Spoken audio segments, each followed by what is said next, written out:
welcome back to How to Be Real, a place where we can be real in a world obsessed with fake, okay? I am Tasha B. I'm an actor, filmmaker, and creator that is beginning to tap back into her flow. And I'm Tay, and I am a creative producer, lover of all things wellness, and a little yogi. Okay. That you are, girl. Once we get that out the way, I say, how you doing, Tay? Girl, I'm here. I'm moving. I feel like I'm very much in the present moment. Something that I've been trying to stick with. I think I'm in a space right now where my entrepreneur journey is on a fucking spiral. Ooh. And I'm needing to grab hold of everything I can to keep me braced, you know? and so I'm like, girl, instead of, this is like really, I feel like I'm in a test, you know what I mean? Like the moments, I know in previous episodes I've talked about the feeling of not wanting to make moves out of desperation, not wanting to feel like manic and having to do anything and everything because I feel like things maybe aren't looking like they're going the way they should be going. And I think I'm in a test right now where it's like, all right, girl, are you gonna panic? Are you gonna panic? Are you going to grab for anything and everything? Are you going to stay committed, stay right where you freaking are, and fucking bet on you? Yeah. Trust you, be here, trust you, do what you know you're supposed to be doing right now. Ooh, girl. So, so that's how I'm doing.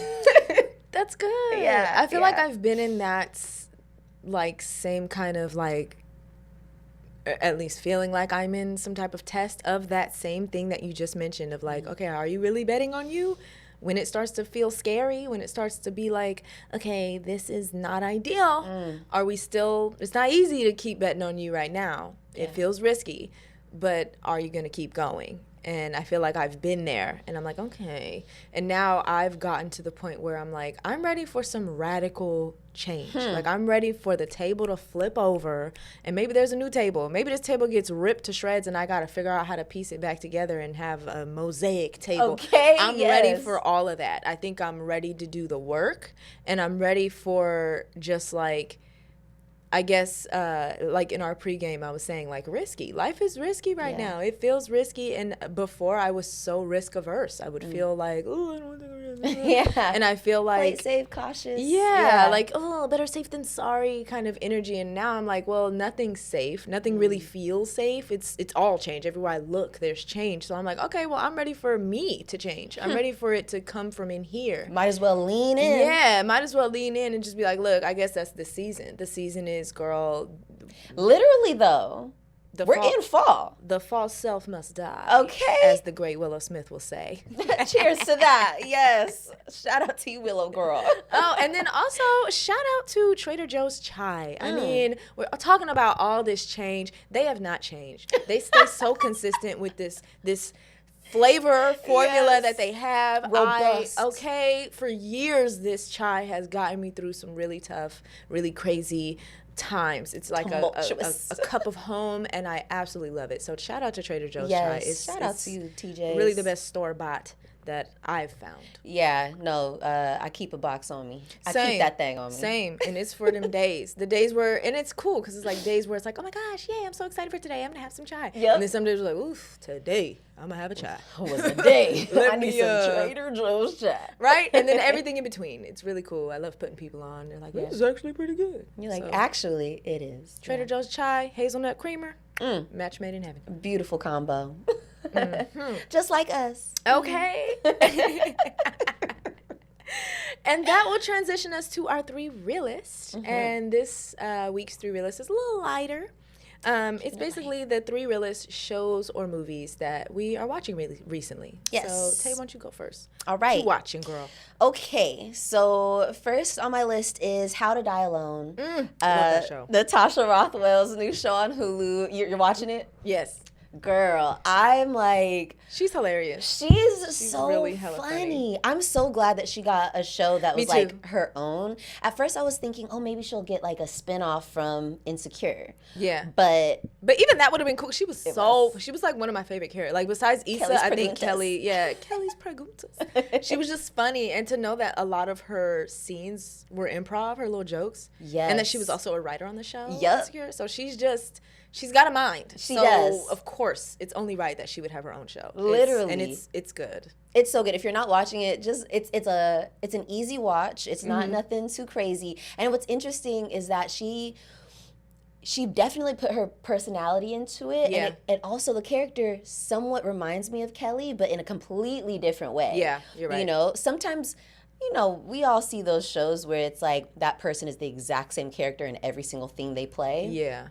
I feel like she's doing it in the right way. Yeah, where there know? are like similarities and like remnants where you can see like, oh, I see like maybe Kelly, and I forget her name. What's her name on the show? It's not Mia. What is it? Melanie? Melissa? Who she play? Kelly. Not Kelly, but Natasha Rothwell on How to Die Alone. Isn't her name Mel? Her name Mel. Yeah. Mel. I don't remember if it's Melissa or... I don't know what the full name is either. But anyway, I feel like her and Kelly would be friends. Yes. But Kelly's like a more freed version of Mel. Like I was thinking that too. Free spirit. Mel's very like, I work at an airport, but I've never flown on a plane. Like, girl, right. What is going on with your life? I am so willing to embarrass myself completely and chase this man on his wedding, who's on his way to fly out to his wedding, and announce to him that I still have feelings for him, but I cannot say I love you. Even when he is out here, he knows that you are trying to break up his happy home, and he's giving you the chance. He's giving you the chance. He's like, just say you love me right now. Just say you love me right now. And she breaks down and cries and can't even do all that. I'm like, girl, so what are you doing? Slap her so bad. What are you doing? What are you doing here? Waste this man's time. Because it's very obvious that he also likes her. Very obvious. It's very obvious he still likes her. So it's like, girl, you could have had this man that you saying you want if you could have just said the words, but you couldn't. So you didn't want him, basically. Exactly. And it's like, it's so crazy because you're like, for me, I'm rooting for them, you right? know? But I'm also like, she don't know what she wants. I'm like, I wish my man would be able to get snatched up that so freaking easy when he's about to go marry me in a couple days. Oh, hell no. Hell no. Like, I literally am, I was thinking, like, you know what, if something like that happens, like, I'm married too. So I'm like, if there was a girl who could have really just made him be like, ooh, this whole wedding that we've been planning for 2 years because we had to postpone because of COVID, this whole wedding that we've been saving for and planning for and doing all this shit for, if you're gonna throw all that away for some girl that's gonna come back and say, hey, I know our relationship died and it hasn't worked out and me and you're about to get married, but I still love you. If that's enough to make you walk away, you did me a favor. Literally. Because who wants to marry a person like that? Thank you. So I was thinking to myself, like, well, you know, if she says this to this man and then they end up together, that saved old girl. Because you shouldn't be married to someone, you know, as their second choice. Never. You know, no one wants to be that. No. No one deserves that. You deserve to be somebody's first choice. Thank Only you. choice. You know Only choice. Like, you weren't considering anyone else. There is no one else. It's just this person. So. Yeah. No, so I good show. Watch it. Anybody out there who has not. The next thing I'm watching right now is Rings of Power on Prime. Oh, yeah. Watching that, too. You are? Yeah. Little Lord of Rings. Yeah. That's been so good. Like, I've really enjoyed season 2. How have you been feeling about season 2? It's been good. I think it's moving faster than season 1. It Obviously, they built the world, so now it's like, oh. Yeah, let's go there. But yeah, it's exciting. It's getting real. And it's like being all caught up. I'm like, dang, now I gotta wait for the new episode to come out. Oh, that sucks. Oh, I but know. The drama. The And the stakes are high. There's all these rings going around. Yes. It's driving people crazy. Sauron is just He's wreaking havoc. He's a bad bitch. He's wreaking havoc. I seen this video and it was this girl. It was like I forget what his name is, and it was like him getting ready to wreak havoc, and it was like slicking that hair back and doing a little side braid. I'm like, no, for real, this intricate hairstyle Orlando that you Bloom's have. character. Yeah, literally. No, I feel like. I enjoy these kinds of shows. I felt like I wasn't sure how I was gonna like it because you know how everything ends already. You know, you Yeah, in Lord you of the kind of Rings, know you know that there's a everything. ring. But I know there was a point where I'm like, okay, Lord of the Rings, because I was like, oh, this makes sense. They're showing you all the other rings because in Lord of the Rings, it was that one ring. Yep. And so it's like, Lord of the Rings. What But are it's the just one rings? ring. Yeah. But now you're seeing like there's these rings, and I guess they're all over the place, and there should be a balance. So and so should have one, and so should so and so. It's just it's a lot. It is. Who are your favorite characters in that show? Ooh, Elrond. I love me some Elrond. I think I love his hair in season 2. The little elf. curls. Yeah. Also, Durin the elf, the little elf. I mean, no, not elf. The dwarf? The dwarf, Yeah. yes. He's my favorite. Yeah, He's my him and his favorite. wife. I Yeah. love them. And then, I know I'm not supposed to, but I fuck with Sauron. Like, I know. Girl! I know. He wants to I wreak know. havoc on the realm. I know. Girl. But I feel like his acting is really good. True. And I feel it's a good character. It's a good character. It I is feel a like good they're doing him justice. Yeah. You know, like Yeah. they're doing the story justice. They're doing a really good job. And I think that the way that they're playing out Rings of Power season 1 and season 2 is how I wish they would have done it for House of Dragons. Fleshing it. Yes. Really fleshing it out. You're right. But with some action and with movement. Like, Yeah. how come season 2 of House of Dragons still felt like just a long, drawn out 3 episodes? For nothing. For nothing. Y'all gave For us nothing. nothing. For no war. We're still the same place we were at the end of season 1. We get the most action we get is somebody being like, "Hey, so and so burned the city. Right. We all had to watch it. We're traumatized." Wow, I would have Wow. loved to see the trauma. Yeah. Yeah. I want to see y'all be traumatized. I don't want to just hear about it. Exactly. Do you have any other favorite characters on the show? Yeah. Okay. So I really like the dwarf, and I really like the giant. Oh, That's yeah. gonna be I'm really excited for him to glow up. 'Cause Yes. He's real unsure. He's real like, I don't know if I can do this. I need a staff. He's Yeah. like so looking, and poor little Harfoot. I know. He's trying to I'm a save them. Harfoot. I hope he saves them. I know. But Nori if and not, them. I'm like, dude, when the point where dude was like, you gotta choose your friend or your destiny. I'm like, bro, you bet not choose bet. them Harfoots. I'm so sorry, but they could use him. So I'm like, dude, if anything, lock in, find your staff, go find your friends. Do both. Do both. Do both. Tell yourself that both is possible, but you do have to step into your destiny, because what help are you going to be if you show up in that state that you're in right now? I think it's a test. I think it's a test too. I think so too, because he been real quiet. I know the last episode, they didn't show him that much. And I was telling Dale, I was like, man, I want to check in with him. I'm really invested in that story because I know he's going to change shit. Oh, Sauron is locked in, but he's going to be kind of like the balance, the good to balance out Sauron's evil. So I'm really excited to see how that plays out. Yep. And also, spoiler. Spoiler, Somebody who spoiler. recently passed, that elf, the black elf. Oh, I was so mad. So many times he's come through for somebody. Somebody's like, "Oh no, certain death," and then like, arrows. pew! Pop, Yeah. pop, pop, and you're like, "Who was that?" Of Yeah. course. Of course it was. He's Yep. everywhere, saving Yep. everybody. So very sad to see him go. I don't remember what his name is, but either. RIP to him, absolutely right, absolutely bomb character. Yeah, he Like, was really, really good. loved it. Super sad to see him go. Very much looking forward to the new episode on Thursday. Yeah. Oh, and So. the blind queen. Oh yeah. Oh, when the monster spit her back Yeah, out. that I was now like, I like her. I like her a lot more. Yeah, me too. Now after that, because at first it was like sacrifice or something. Dale was like, this black lady gonna sacrifice herself for this white man. And I was like, but no, I understand it though, because if like what she needs to do right now is win the people back over, and That's the only way they're gonna do I it. understand her. Like I'm blind. I've been usurped. I need to do something big. She needed to do that. So I understood. She had to. It wouldn't have hit the same. Yeah, it wouldn't have hit the same. And so I was like, oh, okay. Because sometimes in the way they talk, I'm like, it takes a minute to understand what's going on. And so Yeah. then when she walked into the water, and I was like, oh, there's a monster in there. Yeah. That is going to discern. That's what they mean. I thought they were just talking about the gods. Me too. But they were actually Me talking about too. this monster. Yes. And so it's like, oh, if the monster doesn't kill her, then she is the rightful innocent. queen. Yep. And so I'm like, oh, hell yeah, do that. Do it. Do that because you need to. Because this Get it, dude girl. out here tripping. Yes. Set tripping. Set So Ooh, such she gonna get her throne going back, period. Such a good show. And my last one is Monsters, the Menendez brothers story. Ooh, I haven't watched that yet. Don't spoil it. I'm on episode 4, so I haven't finished it yet, but Is it good?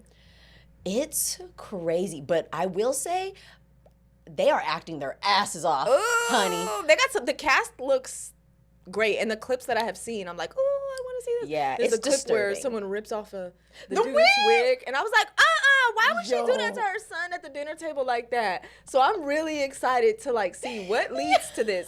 Are these parents just monsters? Are they yes, they are terrible to their own kids? Yes, they Why? are. I could not imagine doing that to my son. Yo, Because that shit looked like it was nailed to his head. He had little screws. Yes, that happens in episode 1. Is a thick episode. They give you a lot in episode 1. Rod and I were watching it, not sure what to expect. We hadn't seen that, and so we just saw it fresh on the episode, and we both cracked the hell up because I was like, why would she do she that? snatched his toupee off.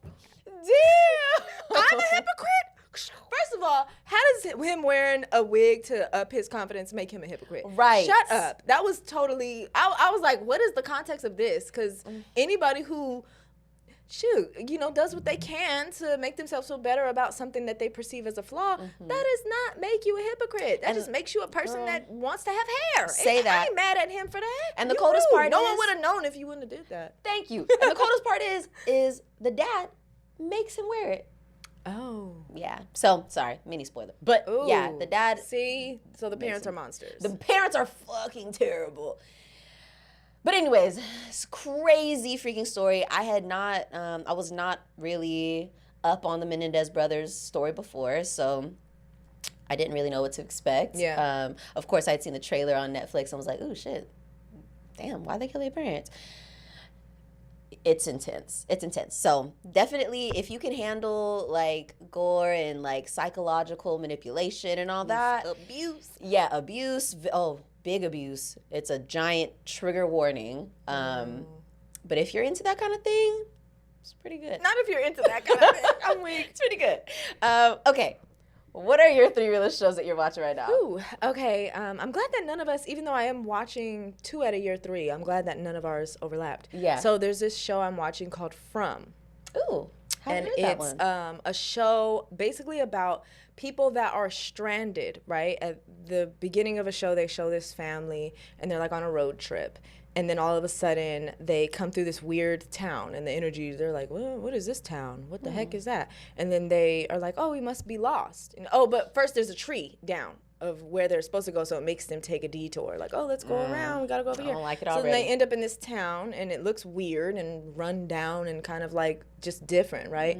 And so then they ask somebody like, hey, how do I get out of here? And someone's like, oh, just keep taking this thing around. You'll get out of here. And then they show the people that they just asked, and they're like, man, whew, damn, I feel bad for them. I remember being there, and you're like, what the heck is going on? Right. And so then they take the street, and it looks like they're about to come out, and they come right back around to the same town. Oh, hell And so no. you're like, oh, shoot, are they stuck? They and stuck. then They're the stuck. stakes get even higher when there's these these like creatures that come out. They disguise themselves as humans, and they just like smile and walk. hell right? no. But they transform into a monster and kill your ass at night, but they only come out at night. Do they look like humans for real? They look like humans, but just creepy, just like, that uncanny valley type of human, and they're just smiling like, hey. Ew. Da, da, da, da. So anyway, there's 2 seasons. We're on season 2. I think season 2 is like an active thing, so like new episodes are coming out. Okay. But really good show. The acting is really good. I'm trying to remember the main character guy's like his name. But do you remember the movie, what was it, with Tay Diggs, Morris Chestnut, and Tay Diggs writes that book, Oh, Best Man. Best Man. So do you remember the dude who was with Shelby, the annoying Yes. lady, and he ends up getting One with with the the stripper? locks. Yeah, Yeah. him. So he's the main character, Okay. acting his ass off. He's absolutely great, and he's like the Good. leader of the town, because it's basically like there's a bunch of people, and it's like they have this map of like people just all over the United States on random road trips that just they see a tree down on their highway and they end up there. So there's no rhyme or hell reasons no. right now as to how the heck do you get there, And yeah, it's a really good show. It's a good show. It's creepy if you like little scaries, but also psychological. And there's like a whole like puzzle aspect of trying to figure out what is this town, what the heck. There's a character. There's like tree portals, and there's a lot. There's so much to it, but it's really cool. Ooh. It's like post-apocalyptic / creature monster movie, and you would like it. What channels it come on? I think they watch it on either Amazon or HBO, one of the two. Cool. I'm like, I have both of those. Yeah, so it's on one of the two. Cool. But it's called From. Okay. Yeah. Okay. Crazy show. Perfect for October, spooky vibes. Yeah, check it out. And then the next one, it's a movie. It's called His Three Daughters on Netflix. Yes, I've heard of that one. Yeah, Elizabeth Olsen is one of the characters in it. And just, again, the cast does amazing. It's about three sisters whose father is like in hospice care. He's passing away. And one of them, like, one isn't the dad's biological daughter, but he raised her since she was like 4 years old. And the dad married two women, so both of the moms of the daughters. So two of them have the same mom. One of them is the one who's not really his daughter, but he considers her his daughter. You know, he would loves her like a daughter. Yeah, absolutely. She calls him dad, the whole thing. And these women are grown women. They're like in their 30s, 40s, whatever. And, you know, the daughter who, you know, it wasn't her real dad, she lives with him. And she's like maybe the youngest of the two. And then the other two, you know, one of them lives really far. One of them also lives in New York. It's set in New York. Okay. But she doesn't come by a lot. And just the dynamic between the sisters, there's like beef there. It's super, super layered. And weirdly, the dad married both of their moms, and both their moms passed away. So he married the older daughter's mom first, and then she passed, and then he got remarried to this other girl, and she had this daughter, and then she passed. Oh my goodness. So both of their moms are gone, and this is their dad who's gonna pass. And it just was a really good, well-written movie. Is it a crybaby movie? Kind of, yeah. You're that gonna sounds cry, like but one, it also is gonna get you because one of the sisters is a complete bitch to the other one, the one that stayed and was. I knew one of them was gonna be a bitch. Like, honestly, I'll just spoil this. There's a scene where, you know, this lady comes in and she's criticizing everything, like, oh my God, she's smoking weed in the house, and makes her smoke outside. And again, it's an apartment and it's New York and it's cold. So homegirl is just like, you know what? I'm just not trying to have beef with this girl, so I'm gonna go. And she starts smoking outside and whatever. And then she looks in the fridge. She's like, wow, there's nothing but apples in here. There's nothing but apples. Like, really? This is all that's in here is apples? And wow, some of them are rotten. Like, what is wrong with her? Da, da, da.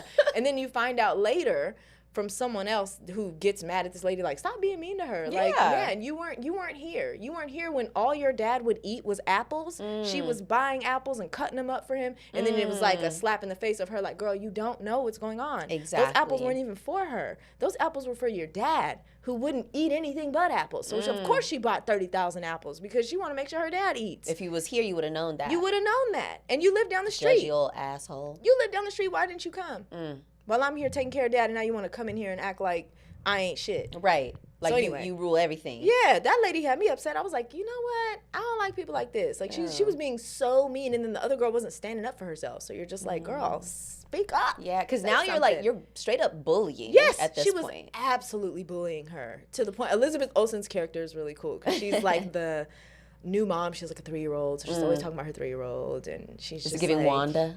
No, it's giving the total opposite of Wanda. Like, she's super sweet. I guess maybe the version of Wanda that's very, very sweet with the kids. So yeah, maybe that version where she's just like, oh my gosh, my daughter Marabella, she's so beautiful. And then she ends up telling that sister, like, I think you need to like take it easy on her. And then she ends up snapping, and they both get all shocked. And of course, when the nice person snaps, then everyone's like, yikes, you were really hurtful. That was really uncalled for. What's wrong with you? And she ends up all you did was push me to the fucking edge. All y'all did was go crazy. Yeah. And I just matched you. And now, whoa. Now it's whoa. Now it's whoa. Yeah. But yeah, very good movie. Definitely a tearjerker. Yeah. Okay, I'm definitely okay. That's gonna have to go on the list. And then Absolutely. the last one is a little silly, but Big Brother. Dell and I started yeah. watching it a few seasons ago. Weirdly, I kept getting a bunch of clips on it on my Reels algorithm. And I was like, this show looks crazy. Like, I feel like I watched it way back when I was a kid, and it was kind of boring. But it is very interesting. It's been going on for hecka long. Hell years. And hell years. There's a lady, or was a lady, she just recently got voted out the house, but there was a lady on there. She was an elder lady. Her name was Angela, and she was crazy. She came into the house talking about like, yeah, I'm gonna be the mom, I'm the oldest one in the house, da, da, da. And then there was this like buff Filipino, I think he was Filipino guy, and girl, she started bullying him, calling him crazy eyes, and he had like a little slightly thing with his eyes, right? But then it started to be like, I don't know, slightly like bullying. Yeah, like she was really upset. I don't remember what she eyes. thought he did, but she was just like, crazy eyes, crazy eyes, crazy eyes. She was tripping. She was going off. And that happens a few times of her going off. And then she kept being the person. They basically have a thing to where they nominate 2 people for eviction each week. And so somebody's the head of a household. They do a competition. Whoever wins, they're the head of household. So they get to sleep in this special room. They get snacks and pictures from home and letters from home and all that stuff. And then they have to pick 2 people to nominate for eviction. Okay. And then they have like a little competition that's a veto thing to where like, okay, if say you and I are up for eviction, we can compete. And if one of you or I wins, and then they also have others, like I think a total of 4 people usually compete, and whoever wins the power of veto can take someone off. Oh, nice. Or they can leave it the same. So say someone wants you to go home, they'll be like, I'm trying to get the power of veto so Taylor doesn't go. Taylor doesn't get it, so she goes home. I'm trying to make sure she goes home. Or it'll be like, if it's your friend, it'll be like, if I was doing it, like, I'm trying to get the power of veto so I can take Tay down and save my girl. So it's like all that type of thing. And so this lady kept getting, like, she was on the block, and she kept getting, someone would take her down. Or one time she took herself down, and she survived. I think she was up for eviction like 9 times and did not go home in a row. So she definitely has some friends Exactly. there. She was playing a good game. Like, me and Dale, like, love-hate relationship with her because she keeps the show interesting, but she is a freaking menace. You're a menace. She's I don't want to like you, but I got to respect you. And she was good at the game. Yeah. Up until I think it was like with 5 people left, she went home or something like 5 or 6 people left, and it was a double eviction night. So they ended up, sending one girl home and then be like, well, shoot, easy choice, send Angela home. Yeah, it's time for you to go. And it was like, now it's time for you to go. If I was old dude, I definitely would have been trying to get her ass out. Like, he went home way before she did. He went home like week 2 of the show, which was great. But he was like pretty athletic and he was winning competitions. He was a threat, so it was just like everybody's like. And of course, she was campaigning like, we need to get him out of here. Crazy eyes gotta go. And it's just like, girl. Fuck. And what streaming does that come on? I think it's like. Is it CBS or ABC? It's one of those acronym channels. So we watch it on Hulu Live TV. So if you have Hulu Live TV, you can watch it. No. So. But yeah, it's good. It's really good. But yeah, I really like it because it's reality TV, but it's not like super trash reality. It's like real people. It's not like Love and Hip Hop or Real Housewives. It's like, which I guess Real Housewives is like real people, but they're like but these people are like, they're competing for money, and I think it's like $750,000 or something like that. They're competing for. That's a lot of money. Yeah, that's some good money. It's a lot at stakes, and people are manipulating and conniving. It's just really cool to see how humans behave in a house on the line. Because they don't get entertainment. Like, they don't have a phone. There's no TV. It's just you and all these people. It's just you and the competition. Mm-hmm. Ooh. So yeah, check that out if you're looking for a little something. Okay. Give Big Brother a try. Big bro. But that will transition us to our weekly reel this week, which normally we have 3 segments. This show will only be 2 segments. This is our last segment just because it's going to be meaty. Yep. It's going to be juicy. Josie. We are interviewing each other. Yeah. So it's interview with the real one, and we're the real ones. Yes. Both of us, too. We are real ones, we like to say. So, okay, have you decided? Do you want to interview me first, or do you want me to interview you? I think I'm gonna interview you first. All right. If you're down with that. I'm down, girl. Okay. Here, I'm ready. Okay. So I'm gonna start with just a light question. I'll probably like Let me get comfortable. Yeah, I'm gonna start with something light, and then we'll go in a little deeper. First, out of curiosity, because I've seen this online, like this discussion online before, but in your head, do you have an inner monologue, like an inner voice? Yeah, and sometimes it turns into an outer monologue. Like, I like to talk things through with myself. Like, I really, especially things that I feel are unresolved. Like, or if I'm going into something, or if I need to like talk myself into something, or talk myself out of something, or something that I've been doing a lot is verbalizing, wow, I'm so proud of you for that. And actually saying it, like, wow, I'm so proud of you. I even have a bunch of videos on my phone, I never post them, of just like after I do something really cool, is like, okay, you just did that, oh my God, I'm feeling like this, and like verbalizing how I feel, and you know, whatever. And it's really cool to look back at like, oh my God, the day that, you know, I got married, or the day that, you know, I did this big job, or the day that I shot my first project. Like, it's cool to have those memories for myself of me talking to me. Absolutely. Those little vignettes. Yes. It's really cool to have. And you know what? Speaking of that kind of leads right into the next question I wanted to ask you. Along your journey of just like professional life, healing, relationships, all that, what's I guess at least one moment that you are just super proud of yourself, you know? Yeah. There's a lot. Yeah, that's what I'm like. I will say the one that kind of kick-started everything of me jumping out of just like what people think I should do or what feels safe is the first time I took the stand-in job. It was really like, it felt, I didn't know what I was getting into, and it felt like, this feels beyond me. Like, I don't even know if I can do this. And taking that leap, I kind of revert back to that often when I'm like, ooh, am I gonna know how to do this? Yeah. It's like, no, yeah, you've done it before. And then again, the same thing I told myself, or really Dell told me, was like, look, give it a try. If it's too hard or you don't like it, just, you can always say, hey, this isn't working, and dip. You can always stop if you don't like it. Exactly. And so that's like a really cool piece of my life where I'm just like, no, yeah, just like this, if you don't like it and it's not what you want, you can always say, I don't like this. And then choose something else. So, you know, yeah, that's definitely really proud of myself for doing that. And then sticking with it, you know? Hell yeah. Because making it your full-time job? Yeah, it's a lot. Amazing. It's ups and downs. Yes, absolutely. And like with all the ups and downs that come with life, being alive, what do you feel like that you would say is, quote, perfect in your life right now? Perfect? Or just amazing? Something you wouldn't change. Maybe that's a better way to say it. Okay.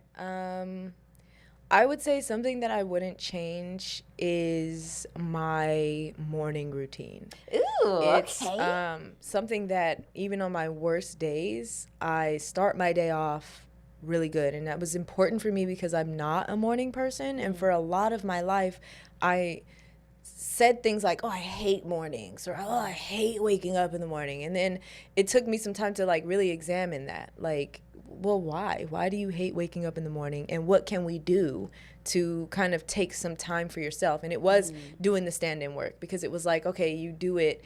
And I did it for 4 years. And there was a certain time, and I think like the 3rd year, where I was like, I think I've learned everything I can learn from this position on set. And I want to move into acting, because it's like you're so close to what you want to do. And so you end up dreading it. So there was so much about getting up in the morning. I had to get up super early, drive to Vallejo. And I was like, okay, what can I do to, you know, not start my day off the whole time, you know? Yes. You know you're going to have to get up. You know you're going to be kind of tired. That's okay. You know you're going to have to make that drive. That's okay. What can we do to kind of shift the perspective a bit and make it something to where I can appreciate the drive and appreciate the time that I have in the morning? And it did. Sadly, I read all the things and it was like, wake up 30 minutes before you need to leave. And I was like, I ain't doing that. That's crazy. Right, I already got to get up early. Yeah. But I actually do that now. And for me, it's not wake up and get out of bed 30 minutes early, but it's like wake up at least 30 minutes before you need to get ready to leave, because then I can lay in bed and maybe I can write, or maybe I can meditate, or maybe I can just do some bed stretching, or maybe I could just lay there. Maybe I could watch an episode of Bob's Burgers and just feel like I slept in, or I lounged around, even though I'm not lounging around. I'm actually, you know, I need to leave here by 6, so I'm up at 5 to spend 30 minutes in bed feeling like, oh, I feel cozy and comfortable. And then it's like, oh, after 30 minutes of that, I'm ready to get up and brush my teeth and make my tea and get ready. So, yeah, I think the way that I have it right now is honed in, and I can both, like, make it shorter if I need to, because if it's like, okay, I don't want to wake up that early, so maybe I give myself 15 minutes instead of 30. Or I can make it an hour and be like, shoot, I have a lot of time today. I don't have to leave the house till noon, so I can actually spend an hour just chilling in bed and getting whatever work I can get done from bed. Because that's me. The wee hours of the morning, I want to be in bed. Even if I'm working, I still want to be in bed. Yes. Girl, same. Okay. Like, that is a fact. I can relate to you on that. And I love a good morning routine. Right. Like, I think it takes so much to stick to it, you know, It does. You got to create that habit. Because right now it's like, because the part of the morning that I hated was like, wake up, get up. I hate that. And I feel like as a kid, I was woken up like that. Like both my parents of just like, you know, they got to get to work. We got to get to schools, multiple kids. I'm not the only kid, so I don't get no special. It's just like, look, it's 7:30, get up. We need to go. Come on. We got 5 minutes. Get up, brush your teeth. And it's like, hated it. Yeah. I think about it now and I'm like, oh, God, I would hate if someone woke me up like that. Yeah, me too. Hate it. Please don't do that. Yeah, my husband does not do that. When times where we do need to get up early for travel, or maybe we're on vacation, we have an excursion, he's always like, here's a tea. Oh. It is now 7:30. We need to leave by 8. Oh, and it's like, because you know me. Because you know me. I respond to the gentle, wake up, sunshine. Not, give me some time. Get up, we gotta go. Like, no. I'm going to forget something. I'm going to take way longer just because I'm going to be trying to rush, and I'm not a good rusher. Yeah. And, you know, and that's like keeping a promise to yourself every single day, which is a great way to start the day. It is. And even if I don't get any moments to myself, I get those moments. So I appreciate it a lot. Yes. Okay, so you're an actor now. What did you want to be when you grew up? Like when you were little? Crazily, the first thing I remember wanting to be was like an actor or a singer. Oh, period. Like I wanted to be a performer of some type. And then it was like, well, no, I can't do that because they don't make money. So then I wanted to be a dentist for the longest time. And then I wanted to be a psychologist.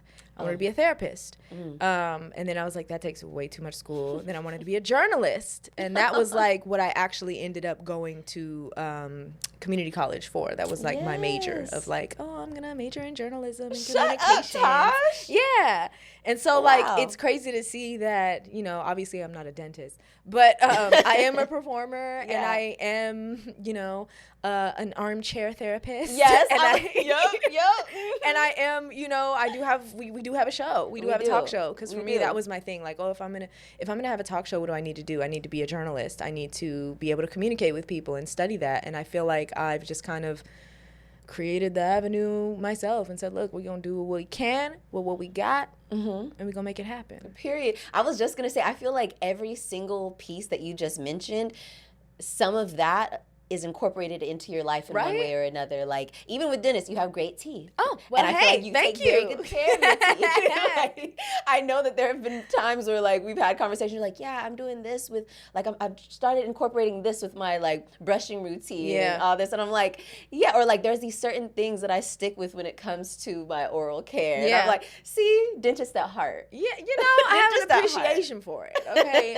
I don't think I had the stomach. I have, like, a weak stomach. And I was talking to my hygienist and mouth noises. Yeah, and I really loved her, but she was like, girl, she would always compliment me like, oh, you come with your teeth are so clean, you brush your teeth all the time, and I'm like, come nice and floss. And I was like, do people not do that? And she was like, girl, and it was adults. She's like, there are grown adults that come in here and they do not ever brush their teeth, and their teeth are nasty, and she's like, the smells. Oh, you will not even believe the smells. Got a double mask, triple mask. And so I'm like, is it really that bad? She's like, yeah. I would say like 70% of the patients are like that. And I was like, 70? And so that was like, ooh, maybe I don't want to be a hygienist. Maybe I don't want to be a dentist. Maybe I don't want to do that. 70 is a lot. That's a big percentage. That's And like now I majority. see, like, I'd rather work with kids because I'm like, at least a kid, like, I don't know, man. I just feel like breath. kids have bad breath, but it's a difference between a grown person's bad breath and like a little 8-year-old's bad breath. It's It like, is a oh, your difference. breath kind of stinks. Go brush your teeth. But these are new teeth. Mm-hmm. You know, new they're gonna teeth, fall new out. mouth. It is what it is. Your parents are usually, I know parents are usually better about getting their kids to do stuff than they are about actually doing the stuff. Mm-hmm. So, you know. I feel like if I were to pivot to dentistry, I'd probably go pediatric. Okay. Kids. This is good to know. I could see in a different life you being a dope ass dentist, like little baddie dentist. It'd be cute. I'd have all the little scrubs with the puppies on it and stuff. It'd be cute. Have a good little team. Yeah. Okay, cool. So sticking to this like inner performer, because you've been wanting to be a performer since you were little. Yeah. So if you were a performer or an actor or somebody famous in a past life, who do you think it would be? Ooh. Oh my gosh. I'm like, there's like a part of me that feels like the Dorothy Dandridge. Ew. She was, you know, a pioneer for Black women in cinema. I love her story. She has a movie, I believe Halle Berry played her. Yeah. It's a really good movie.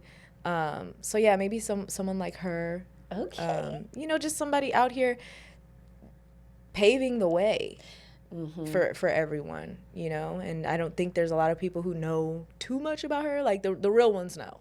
But, you know, she's not out there everywhere, but she is somebody who made a big difference and, you know, just came through and was like, look, I'm here and I'm doing it. What are you going to do? What are you going to say? Hey, you know, I love that. I could totally see you being her in a past life. I feel like you are such a, like, from my experience with you, you do give trailblazer vibes. You do give leader vibes. And I think because of that, I've always been interested, like, what's something, like, when you think about the future, when you think about whether it be future career-wise or personally, what's something that scares you about the future? I mean, there's a lot, right? There's global warming. Yeah. The country going to shit because of this weird government. Little Civil War vibes. Yeah. And then, like, AI taking over and, like, making humans kind of obsolete. That's definitely a fear. And especially with art. Because for me, I feel like AI, like, you have no place in art. Like, please.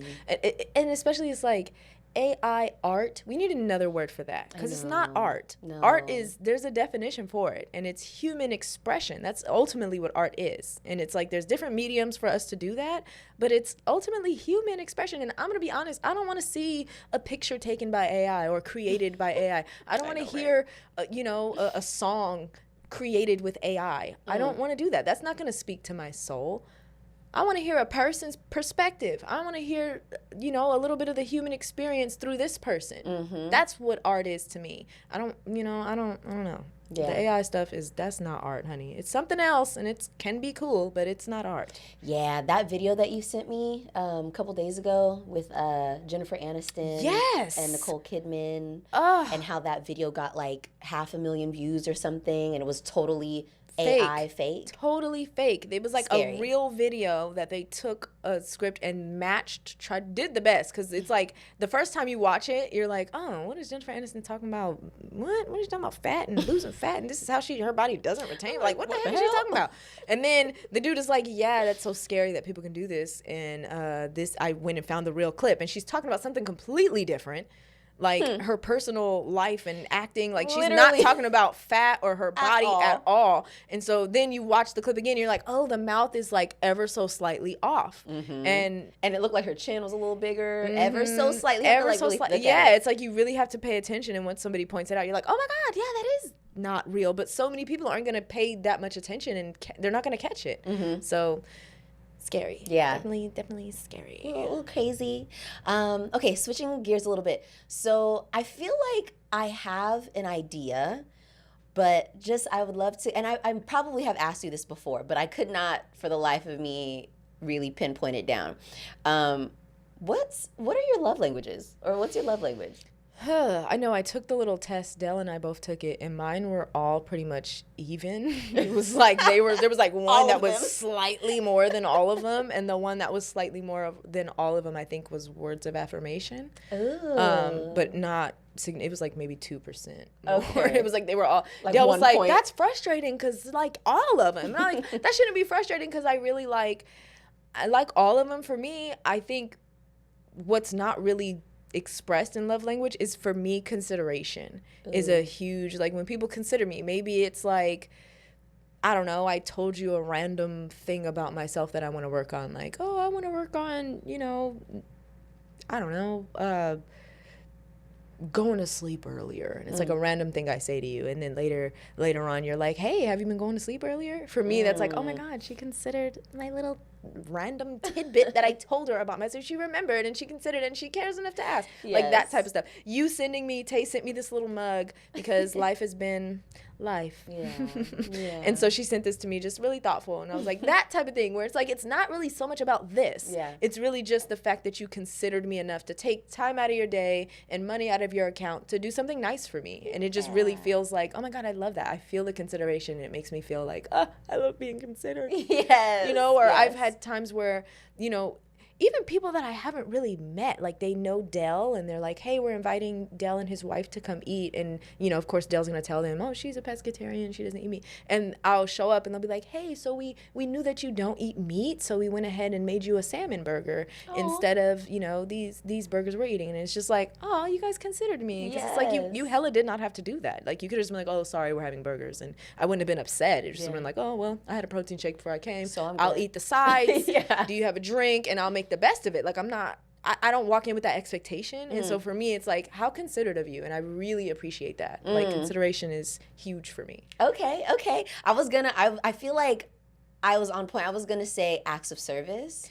And I feel like that's kind of the thing where it's like, I considered you and I'm doing something because I know this, I don't know, would help you or whatever. Yes. Yeah. Like, that I'm like you said, thinking of you or... Yes. Yeah. But like, even so, I knew you were going to be 5 minutes late, so I went ahead and did X, Y, and Z because I just knew it. And she's like, oh, you know me. Okay, cool. All right. I feel like the rest of my questions might be jumping around a little bit. So, girl, mine are definitely going to be. Okay. So don't even. I'm like, up to this point, it's been pretty flowy. It has. Like... You've been doing really good. I love this interview. Right. No, this is good. I was like, what do I want to know about Tasha B? Okay. So going somewhere else, what's something that you wish your parents knew about you while raising you?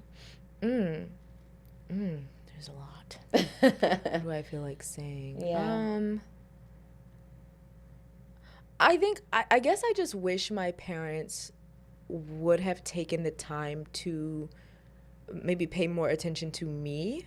Just being like, I'm like a middle child. And so I think there was a lot of things that were maybe assumed or just kind of like flew under the radar that I don't think... And I've had conversations with both my mom and my dad at different points in my life. Not now, but like different points in my life where I'm like, dang, I feel like you don't even know me. Like, you're accused of something. It's like, you're going to do this. Like, no, I would not do. What? Why am I being accused of that? And it's like, you see me this way that I'm just not this person. And so weirdly, it like really messed me up to where I started accepting those things. Like, oh, I guess I am this person, so let me do what this person would do instead of being true to me. And so it took me on this whole journey of like, oh, I was me. And it's like, oh, I'm being told that I'm this and that and this. Okay, well, let me do that then. And then it's like, wait, no, this was never me. Let me go back to what I was. And I wish I wouldn't have had that detour. It would have been nice to not have to discover that I was always right about who I am. Like, I knew who I was. So maybe that's what it is. Like, I know who I am. Please listen to me when I tell you who I am. I'm not a liar. I'm telling you the truth. This is who I am. I'm not just saying it. I know me. Trust me enough to know that I am who I say I am. Wow. You know what I mean? And that's definitely something that I'm going to take, into motherhood when I do decide to take that journey. Is just like, kids, they may be young, but they know who they are. They know who they are. Trust them. Trust them when they tell you. Like, I wouldn't do that. They wouldn't do it. Like, yeah. Oh, that's beautiful. That's beautiful, because I feel like it's like, I don't know. I could say that answer was like something that I could take some pieces and say the same thing, you know? And it probably is, from a parent point of view, you're like, I know what's best. Yeah. You hear that all the time. Or like, even I know this child. You know what I mean? You think of a mom, like, and your parents, they've been there since you were born. They've seen certain behaviors, certain patterns that you probably aren't aware of. So I think it comes from a place of them feeling like they know you. I don't think it comes from a malicious place. I think it's just like, oh, I know you. And then a little bit of, I know how I was at this age and you're my kid. So this might be where you go, or maybe I'm trying to prevent this. So I'm kind of projecting some things. So I don't know. I'm not going to say that they did that on purpose, but it is something that's like, yeah, I feel like if I can go back in time and whisper that in their ear and just be like, no, trust this girl when she tells you who she is. Who she is. You know? Ooh. And trust that that's who she is. Yes. And don't try to persuade her otherwise, because you're just going to make it harder for her. Literally. Do you know how much work I have to do? Okay, how much unlearning and relearning and reacquainting? Okay. I just have a few more to round us out. How do you think your personality changes when you're alone versus around people, if at all?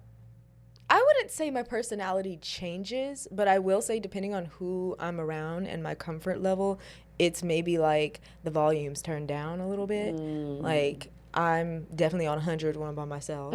Like, you know what I mean? As we all are. Like, you're going to dance naked in the house when you know you home alone and sing a song and just do whatever. And then maybe when my husband comes home, it's at a 98 or 97, just because you're like, okay, I don't want to scare this man off. And then, you know, maybe when other people come around, it's at like a 90. And then, you know, like maybe you. I don't know. I feel like I feel like you and Dale kind of the same. Like 98. You know, my sister and, you know, close people, they get pretty much the real. But then you go into like work spaces and creative spaces, and you kind of got to turn that down to about an 80 just so you don't, you know, accidentally say the wrong joke out loud. Like, oops, sorry. This is not a safe space. This is I mean, it's a safe space, but it's not a no holds barred space. It's not the place for this. Yeah. Like, so I don't know. I feel like it doesn't get, you know, it doesn't really change as much as it maybe gets dulled or just kind of like toned down. Okay. This might be like a similar version of the same question, but I guess like if me and you traded places for a day, what would be what would be something that maybe I would be surprised to find out? I mean, there'd be a lot, but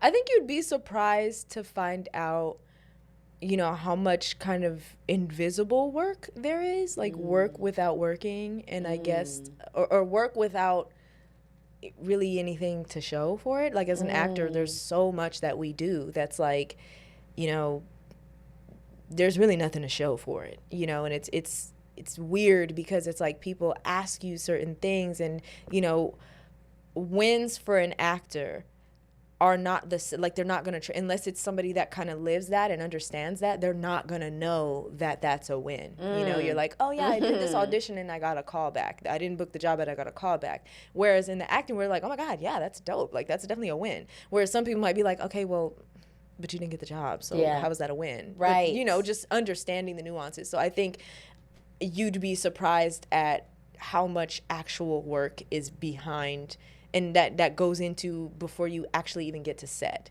or even with the play. Just like there's a lot of things, you know, it's very technical, it's very, you know, not glamorous. Like a lot of it is like it's work. Like there's a lot of work and intention and energy that goes into it, and it is like and I don't want to say you'd be surprised that it'd be a skill, but it is definitely a skill. Right. And I've even had to tell myself that, to where it's just like, girl, this is a skill and not a lot of people can do it. Like, it is something to where showing up and doing something consistently in a way, taking a note from somebody and incorporating it into your character and your body and really embodying that. It's art. Yes. You know, my body's my instrument, my voice is my instrument, and it's something that takes discipline and work and practice, just like any other artistic outlet or even just thing in life, period. Hell yeah. But yeah. Hell yeah. Absolutely. I'm like, I was over here, thought my fucking neck was about to break off. I'm nodding so much because I'm like, yes. Absolutely, yes. Okay. And my last question is, I guess it's more of a, I don't know, dual thing, but if you could change one thing about me, what would it be and why? If anything. You might say nothing, but I don't know if this is about you, but like I know there was a certain point where the house across the street from me was like for rent. Oh, yes. And at the same time you were looking for a spot, and I was like, oh my God, how dope would that be if know. Taylor lived right there, bro. So I think I would just change your location. Like, yeah. Not that you live hella far, yeah, but it would still be hella dope if I could just walk to your house and like, right? Have tea in the morning, like, yeah, I just want to see you more. So honestly, that's it. That's not, I wouldn't change anything about you as a person. You're great. You're very inspiring and all the things. So no, I wouldn't change anything about you. I like you. You're so sweet. But yeah, it would be nice, like, you know, in my life, if like my sister was next door and you was across the street, you know what I mean? That would just be like, ew, let's get it. Like, it's lit. All we gotta do is walk outside. I know. I'm gonna come up. Hey girl, we about to go for a walk. You wanna come?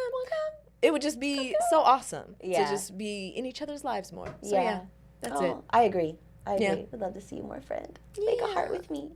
Ew.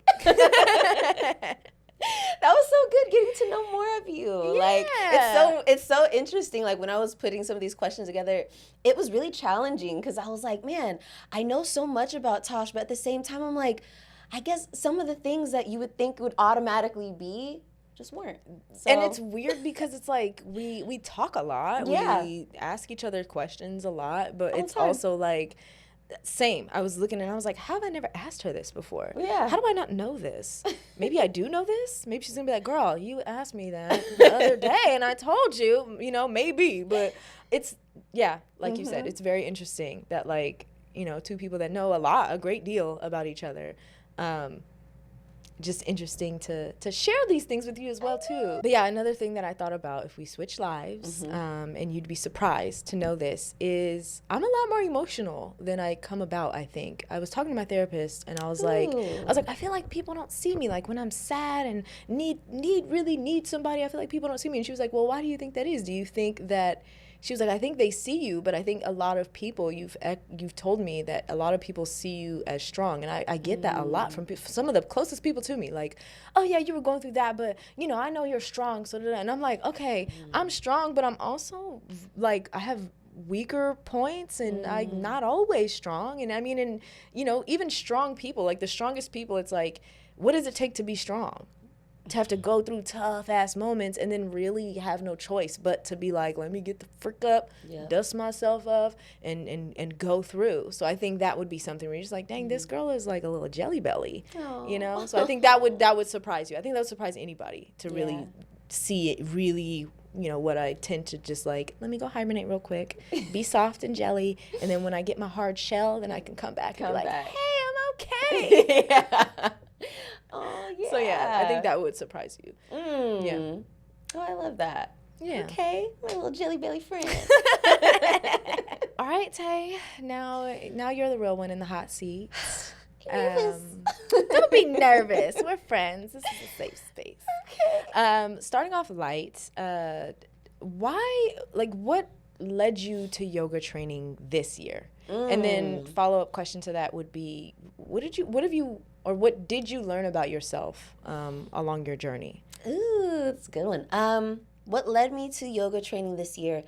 I would say, so at first I really wanted to get deeper in my own practice just because I feel like when I go through different moments or modes of activity, keeping my body active, I tend to get bored after a while, and I'm like, all right, I want to do something else. Right. And when I found Doma, which was a total accident, I really wanted to go to this other studio, but I was late. And so I ended up at Doma because they were the only one. I didn't want to just go back home. I wanted to still go. Like, where's the nearest one? Yes. Yeah. And they just... It was a challenge. It was challenging, and I felt like I was doing things that I wasn't used to doing before, and I was like, oh, I really like this, and I just was not getting bored with it. It was really just like, I like this, and it was also really helping with my mental like anxiety and all that. I found it. The whole reason why I was going back to yoga was because I had like is it resurgence? Yeah, like a resurgence of panic attacks and heavy chest flattening anxiety, you know what I mean? And so I was like, I think I need to move and breathe. Yeah. I think I need some movement and breath. Exactly what yoga's about. Exactly. So that was like the right move. Exactly. And so I told myself, if I can stay committed to this for a year, then I would love to get deeper with it. I would love to learn more about it. And honestly, when I did the training, I wasn't really sure if I even wanted to teach it. I was more so like, I just want to get deeper in it for me so that I know how to, monitor my own needs and learn more about the history and honor the practice as it is, like, historically. And then during training,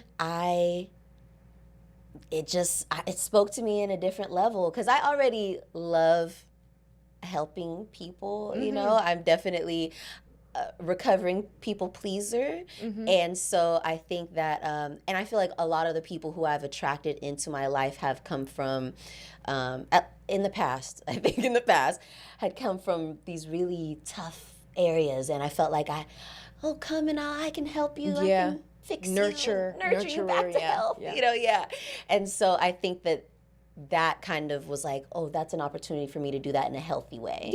And something that I learned about myself during practice or during training, one was that I had the space to do that, because I wasn't sure if I would really be able to do that, especially since I was still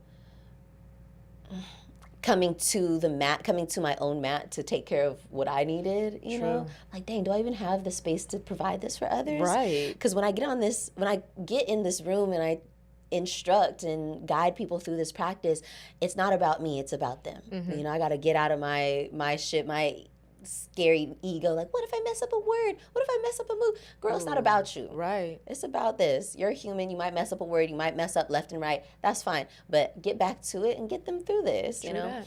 And so I think I learned that I had the capacity to do so. I had the space to do so. And I learned that I don't know, that I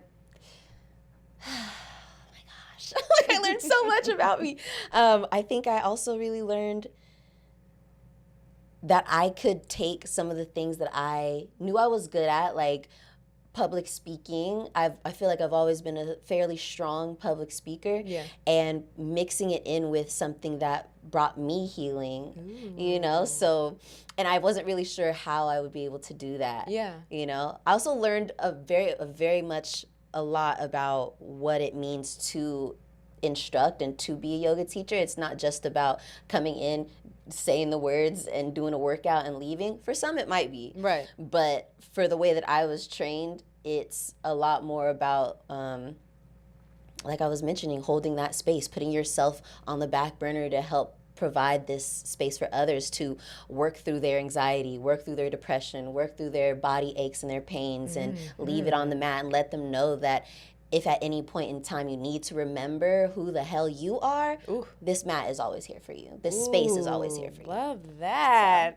A word. Good question. Yeah. Okay, so my next one is, do you have any earth sign placements in your chart?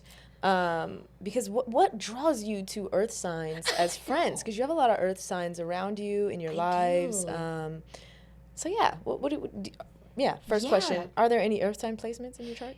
I'm not 100% sure. I mean, I'm sure there are somewhere. I'm trying to think. I know for sure I have other fire signs and water signs. Okay. Like, I think for like the first couple houses. Yeah. But I don't know. What are your big three? Aries, Sun, Scorpio, Moon, and Rising. And isn't your man a Scorpio? Okay, you said Scorpio Moon. That's crazy because I'm a Leo Moon and Dell's a Leo, and he has a Capricorn Moon. Wow, shut up. Right. Y'all are like, whoop, whoop. Right? The same person, just different. Yeah. But I don't know why. I do have a lot of earth sign placement friends. Yes. So that's my next question. What do you think draws you to earth signs? Oh, man.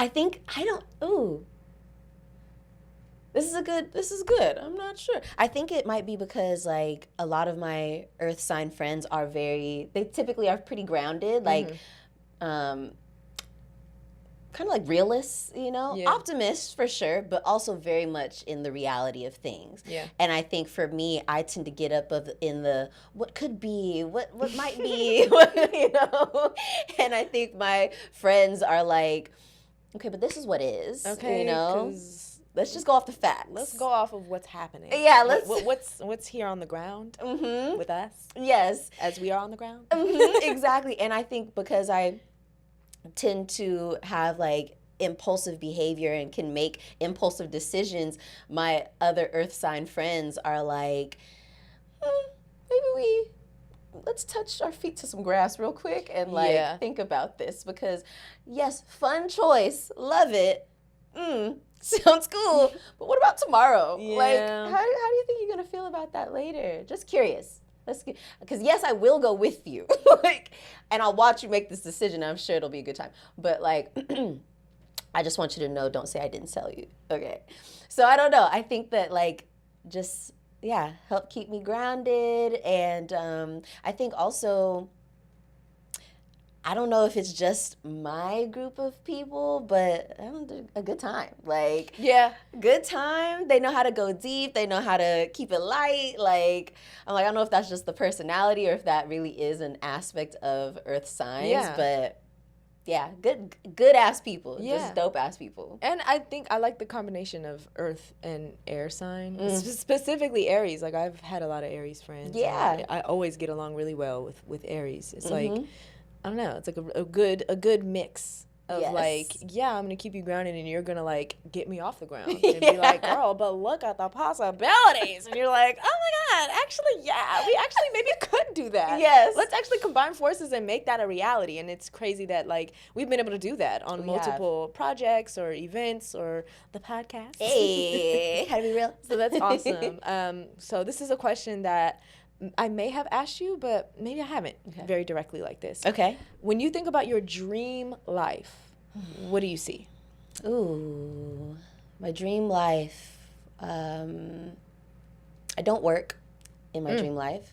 Say that. In my dream life, I just live and money comes. Like passive income. Yeah, exactly. Super passive income. I wake up and boom, there's like $3 million, and I'm like, hey, another $3 million in the bank, So that's 1. 2, I am traveling. I have places coast to coast. Okay. Like, I can go wherever I want, whenever I want, and stay there comfortably, and my stuff is there, you know? So, like we were talking about on our pregame, like, I'm in my little beach town, cozy beach town in Portugal during the summers, and then when winter comes, maybe now I'm in Aspen, and we're in our little cabin. You know what I mean? Like we could just really go anywhere. Maybe we hit the yacht sometime. Hey, and now we cruising. Now we going from place to place to place. Oh, exactly. I love that. Cabo, chilling. So yes, another piece of my dream life. I can just like.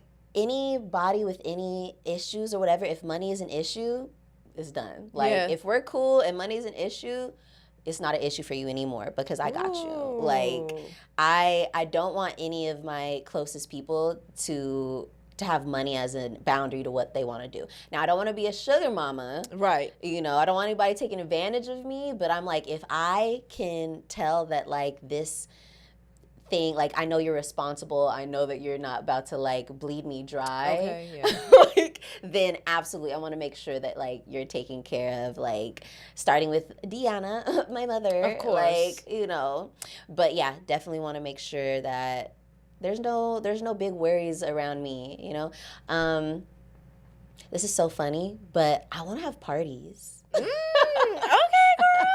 Yeah. I want my dream life to be like parties, not crazy wild Diddy parties. I was gonna say, you about to do that? Not freak offs. No freak offs. Oh my god, yeah. But like just really beautifully curated like dinner parties or brunches or like just parties on a yacht where it's like come and champagne's flowing and we got the chef cooking vibes. and yes, like I love really want it it. to feel relaxed. Me and my man have no worries. Me and my kids, like they so taken care of. I get to just fully focus on them.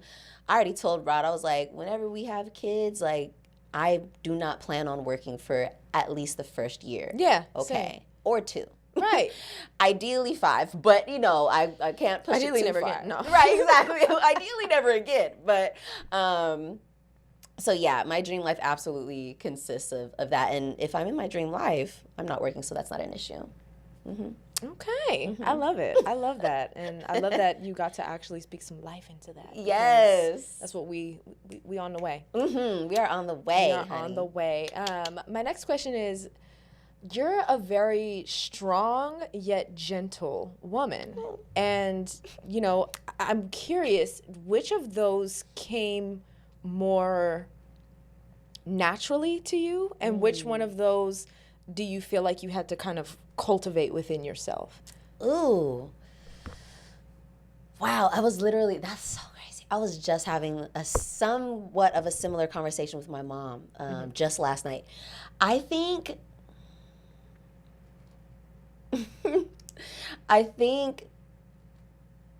the strength definitely, like going back into childhood and all that, I think the strength was there first. I think that Aries fire of just like what? Excuse me. Yes, I think that was there first. I think my mom she's also very strong, but I think for her it's the opposite. Her like softness was there first, and she had to be strong to get to survive, you know? And I think for me, the strength was there, but I had to be soft in order to have a copacetic relationship, a peaceful relationship at home, you know? So I was literally, oh my gosh, I was just telling my mom, like, through therapy, I've been learning that my first thoughts, the first things that I wanted to do and the things that I trusted about myself as a young person were in strength, were in being outspoken, were in like having big thoughts and big opinions on things. And I think with it just being me and my mom and her being a young adult when we were together, it was like, it was kind of like there was no other choice. If things were going to be good, you had to like just adhere to what she said, you know what I mean? And I was saying like there was certain times where I felt like, you know, she kind of made it feel like if I chose something else outside of what she was saying, or if I kind of went against the grain a little bit, she would kind of make it feel like we weren't on the same team, you know? And I was like, it's not that we're not on the same team, it's just that I have a different thought on this than you. I have a different perspective. And I think that part has kind of gotten ingrained in me so hard that the softness, of course, or the kindness, the kind of like, whatever you say to kind of get away from the conflict, you know, has taken over or had for such a long time, because it was like, I'd rather just leave it and go somewhere else. So long way to say strength first, softness was learned. No. I appreciate that insight, because I know that now that you're saying that, it really does make sense. Like you are, the times that I have seen maybe more of the like, okay, now I gotta say something. It's usually like, I've tried this way, and now I feel like I'm gonna have to bring out this strength real quick and let you know that no, I've tried to gingerly talk to you about this, but now it's time to let it out. Now it's time to take the filter off and let you know exactly how I feel, because this is unacceptable. Like, I've heard you say that to people. I'm like, this is unacceptable. You done got sorry. It's just like, she done said it was unacceptable. She means that. But yeah, I really appreciate that insight. This next one, maybe a little deep. Okay, but let's go there. Have you identified the root of your anxiety? And if so, what was it, and how has identifying it helped you to kind of move through it? Ooh, so good. I would say that what we just touched on has a bit to do with that. Okay. Like kind of going against what like your natural self wants to do and say, and internal conflict. yeah, that Hell internal yeah. conflict. I would say also, I think that another piece that builds from that is sometimes not trusting my gut, not trusting myself. Definitely has something to do with like the reason that I feel so anxious sometimes, or have felt so anxious in the past, so much so that it feels like I'm going to die right here, right now. Like, say my goodbyes because I'm never seeing you guys again. It's over. It's over. This is the big one, and it's over. My time on this earthly realm has come to a close, y'all. Yeah. Oh, why does it feel like that? It's I so know. scary. It's the scariest thing ever. I'm trying to think what else. Not feeling like safe in my body. Like I saw my grandma. My grandma was sick like the entire time that she was alive.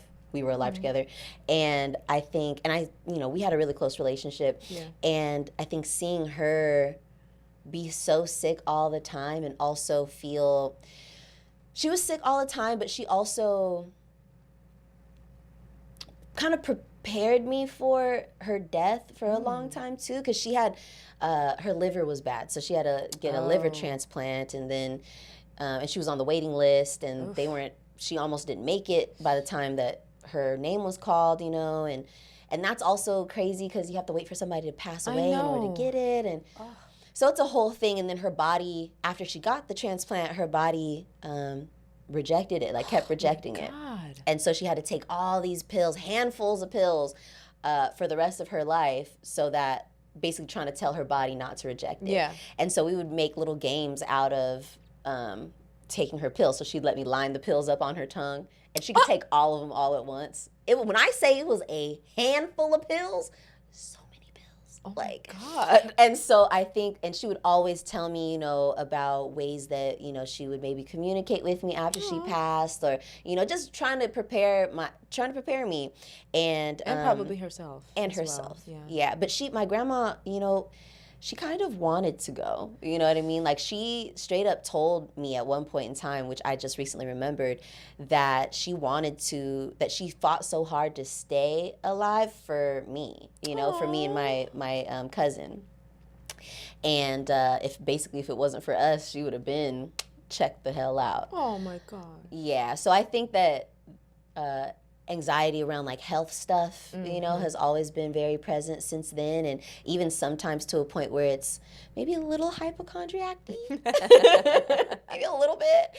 And so I think all those things combined really, like, sometimes can really weigh heavily. So anytime where it requires me to trust myself a little bit more, I start feeling anxious. Anytime where it's like, oh my gosh, there's a little bit of, maybe I'm not feeling all the way as good as I should, or as I did yesterday, oh my God, there's anxiety there, anytime where I feel like I'm having that inner conflict of, I need to speak up for myself, I need to say this, I need to da-da-da-da, and then that whole spiral way of thinking, like, how do I do it? How should I say it? What are they going to think? Are we going to... Right. It's just, that's also anxiety. So, and I feel like you go through those things. Every single one of those things is such a normal part of daily freaking life. Yep. It's like unavoidable. Yeah. Like, it's going to happen. Exactly. I can't. There's nothing to do about that.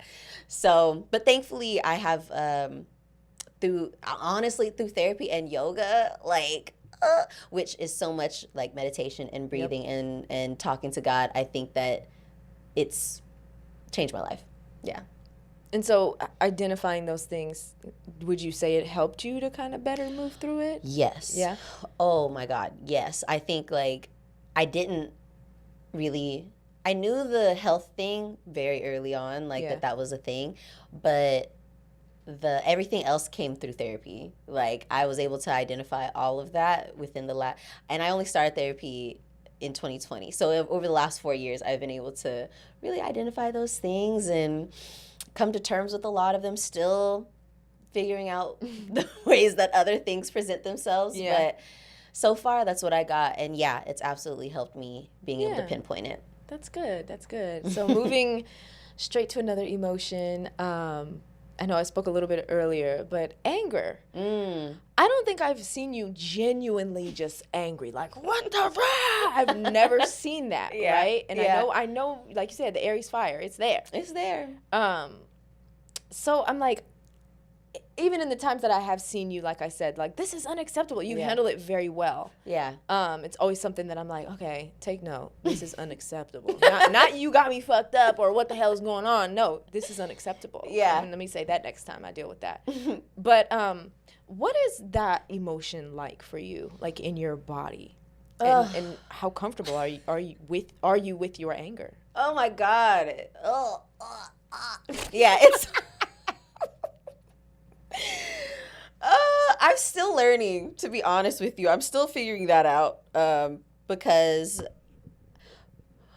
for me, the way it feels when I'm so angry is it feels like a fucking, like, just a pit in my stomach. It feels like I'm getting stabbed. Oh like, my God. Yeah, it feels like we're getting, like, gut punched. Literally. Like, I've never been gut punched, but I imagine the after effects of having a gut punch would be that. Like, it makes my stomach twist, and it kind of speaks to what I'm saying when I'm like, I don't know, how do I express this without being so off the rails and so unhinged to the point where it's like, why are you being evil to me, you know? Yeah. Or in a way that's like, it's fine. You know? Like, what's the middle ground? Like, I think I'm still trying to figure out that middle ground. And really? I think, like, yeah, I think Rod has absolutely seen, I can still remember it to this day so clearly. This is years ago, but we were in such a big argument at his parents' house. And we were both, no. And he said some shit. I just felt like he wasn't listening to me. I felt like he didn't hear what I had to say. Oh, I feel I like, hate that. Right. I was just like, oh my gosh. And I screamed at the top of my lungs. I don't remember what I said, but I said whatever I had been trying to say, I screamed it, the full sentence. Yeah. The full sentence. To the point where after I was done, he was quiet, I was quiet. We was just staring at each other. Yeah. It was one of those ones where you kind of like, I kind of got to laugh now because that was kind of crazy. I feel like I could hear the echo in their big ass house. I was like, damn. Was anybody else there? No. Oh, okay. Cool. Nobody else was there. Thank God. I would have never. They would have been like, are you okay? Right. Yeah. And so, like, after that moment, I was like, damn. I don't think I ever did that before. Whoa. Yeah. I definitely have. Yeah. I was like, I don't think I've ever done that before. I think that was my first time doing that. And I remember that moment kind of brought, interestingly enough, that kind of brought both Rod and I closer. Because he was like, after, we cooled down and everything, he was like, wow, like, you really felt comfortable enough to, like, let that out, because you really never be letting that shit out. You unleashed the demon. Yeah, no, for real. And I was like, I know, I'm kind of like, I don't know, I'm kind of embarrassed, And I think I don't know, it feels like that. It feels like wanting to scream. It feels like wanting to let it out. It feels like maybe if I don't, this gut punchy feeling is going to stay here, you know? And then I think the way that I react now is more so just like, I have to say it. At the very least, I have to say it. I might not scream it, but I'm going to say it. It's going to get said, which helps a lot. Yeah.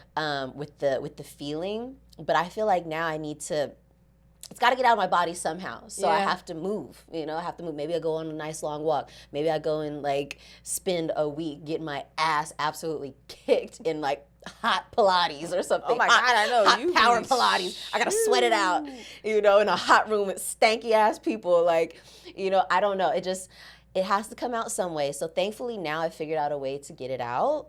But yeah, that's what it feels like. Still fully working through it. Mm-hmm. Would you say you're more comfortable with it now than like you've ever been? Yes.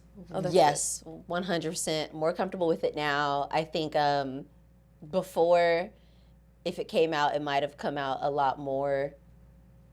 Even if I have to say it might have come out a lot more like just straight mean and not productive. Or it's just like, okay, damn. Okay, you just don't like me, you know? Yeah. Whereas now it's like I can actually say, okay, this is how I'm feeling. Like I can't have this conversation right now, but just know I feel this way. Right. You know? Whereas before it's like I'd rather just either not talk about it at all or cut you off, just ghost. You know what I mean? Which sometimes still happens, but not like you'll know why we're not talking. You'll know why this is not happening anymore. Like you'll know why I've stayed away. You know what I mean? So yeah, still on the path, still on the journey. I speaking of the journey, jumping to the next question. Let's get into it. This is one that I've always wondered, and I've connected some dots. But what happened in your life between you were in school in Arizona? You came back to Sacramento, cut to you're in Oklahoma. What happened? How did you get, what? Oklahoma? What? I know. Okay, so I left. So after high school, I actually went to Oklahoma first and then went to Arizona after. Oh, and so I had it backwards. Yeah. But I went, so crazy, because looking back on it now, I'm like, I should have made better decisions. You know, but you're here. Exactly. You're here. Exactly. You know those feelings or those decisions that your parents tell you should make, and you're young and you're like, no, I've got it, and then you look back on it like I should have listened to them. It was one of those. Like I went to Oklahoma following a man, a boy, really, a boy. Yeah, a boy, definitely a boy. Yeah, and it was like this small town called Alva, Oklahoma, and it was about an hour from Oklahoma City.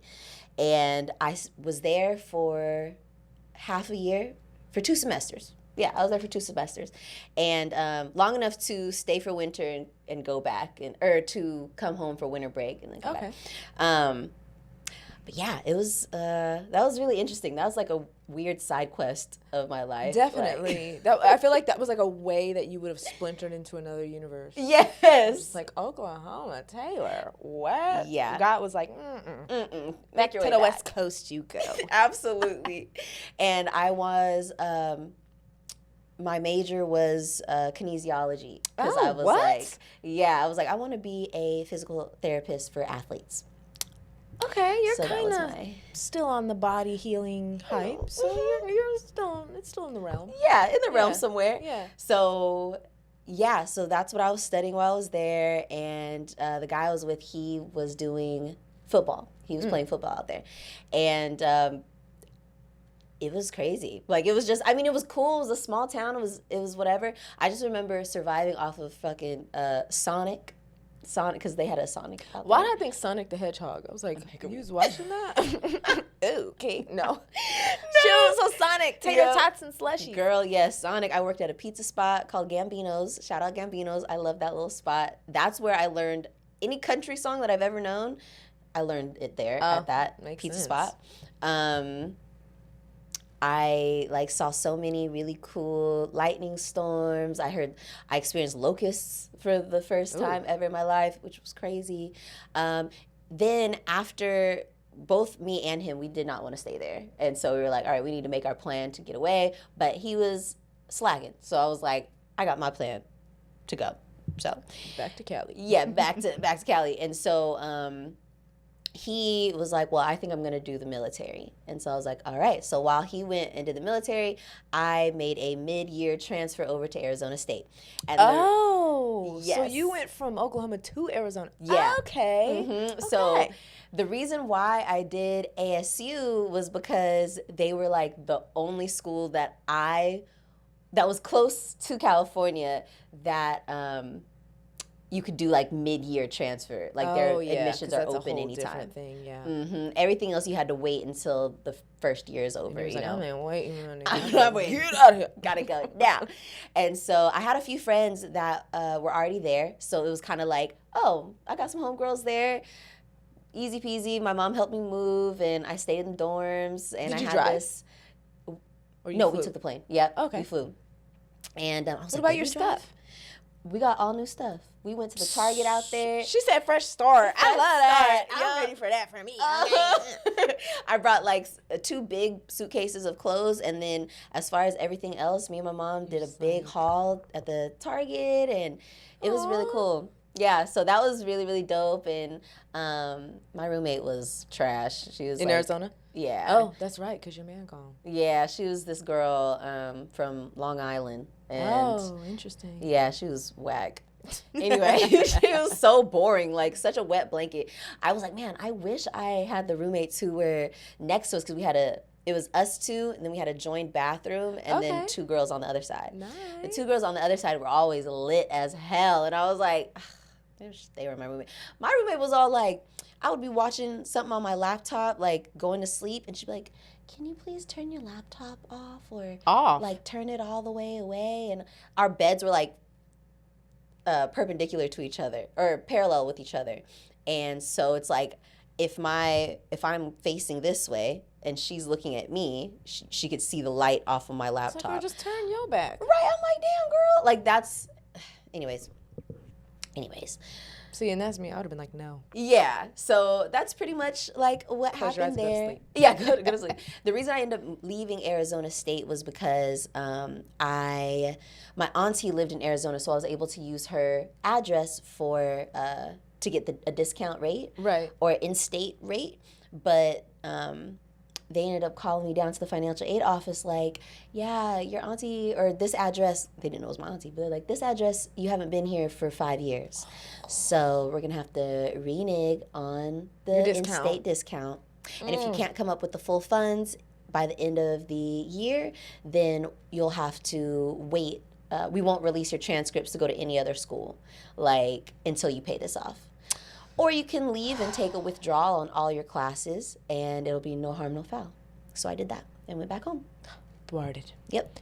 By the fucking capitalism. Yep. Yeah. Jabs. But okay, so piggybacking off of that, right? It seems like you're somebody who's very attuned and adept at attracting what you want and being like, okay, I'm looking for this, and then it comes to you. Like, I've seen it just in the 10 years that we've been friends, all the different things. And so what are some of rituals that you use for both healing and attracting what you want? Like, what are some things that work for you? One, I would say, is like definitely writing it down a lot. Like repeating it. Like, you know how you used to do, well, if you were one of them kids with a parent who'd make you write something down a million my mom, times. She'd make us write an essay. Yeah, yes, exactly. That. So writing down what it is that I want, so that like it's something that I can repeat, and writing it somewhere where I can see it every single day. Okay. So I'm a big either sticky notes or note cards, or writing on the mirror with a dry erase, whatever it is. Putting it up there. Mm-hmm. Yeah. And in a place that I have to see it every single day, so that it stays on my mind, you know? Because I'm like, I got to think about it at least once today. Okay. What else? I would say, because focusing on it is a big one. Oh, definitely. I mean, I was going to say meditating on it, but that's, again, just like thinking about it. Yeah. Oh, okay. A big one is carving out time, whether I'm in the shower or driving or whatever, to feel how I want to feel once it happens. So I like that one. Yeah. Like, and sometimes it's really, really, really, most times it's really hard, because you're like, especially when you're down in the dumps, and being like, freak, I don't ever see this realistically happening for myself. Like, the way things are going now, I don't see how that's possible. Yeah.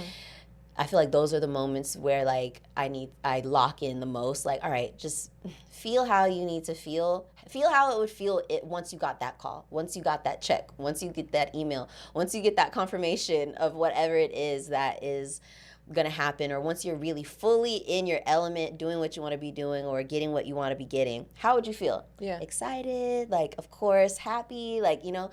And so taking out just a couple minutes to really like feel that and let it take over. Like, all right, yeah. Oh, yes, and then come back to it and be like, all right, throughout the day. I mean, it might not it might not feel like that throughout the entire day, right. you know, but just making sure that I have those little moments where I'm like, all right, this is how it would feel like. This is how I imagine it would feel in my body. Okay. I would say those are like the things that have never changed.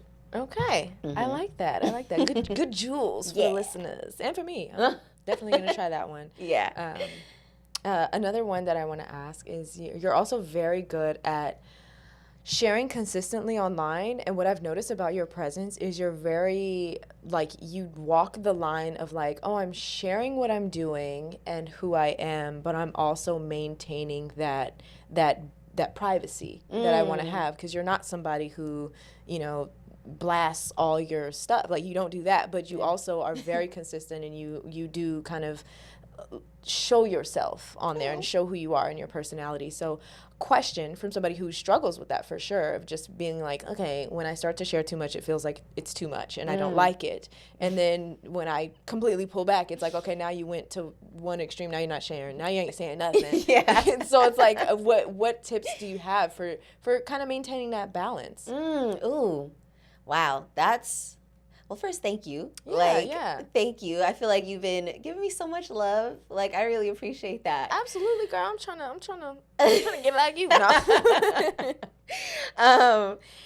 'Cause yeah, I think like sometimes I think the exact same way that you just said, like where it's like, ugh, ew, you're so cringy. Why are you sharing that? No, I shared my whole day, my breakfast, my lunch, and my dinner. Like, girl, I didn't like that. And it's like, forget how anyone else feels. I didn't like that. For me, it's like I went through a point where I was sharing a lot, and I was like, why am I?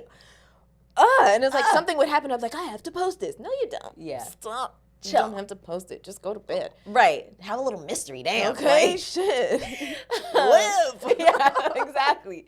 And I think I've absolutely, I used to share a lot more, and I think I've like pulled back. Like, I don't think I've shared anything like within the last week or something like that. Like, I take breaks of like, okay, I just... Right, because you work in social media. So Exactly. I'm always just like, dang, this girl is running all these pages and still is like, and here's me on my bike. Yeah. And here's me doing this. Oh my gosh, me and my man went over here. Here's how the food was. And you're like, dang, girl, how do you do it all?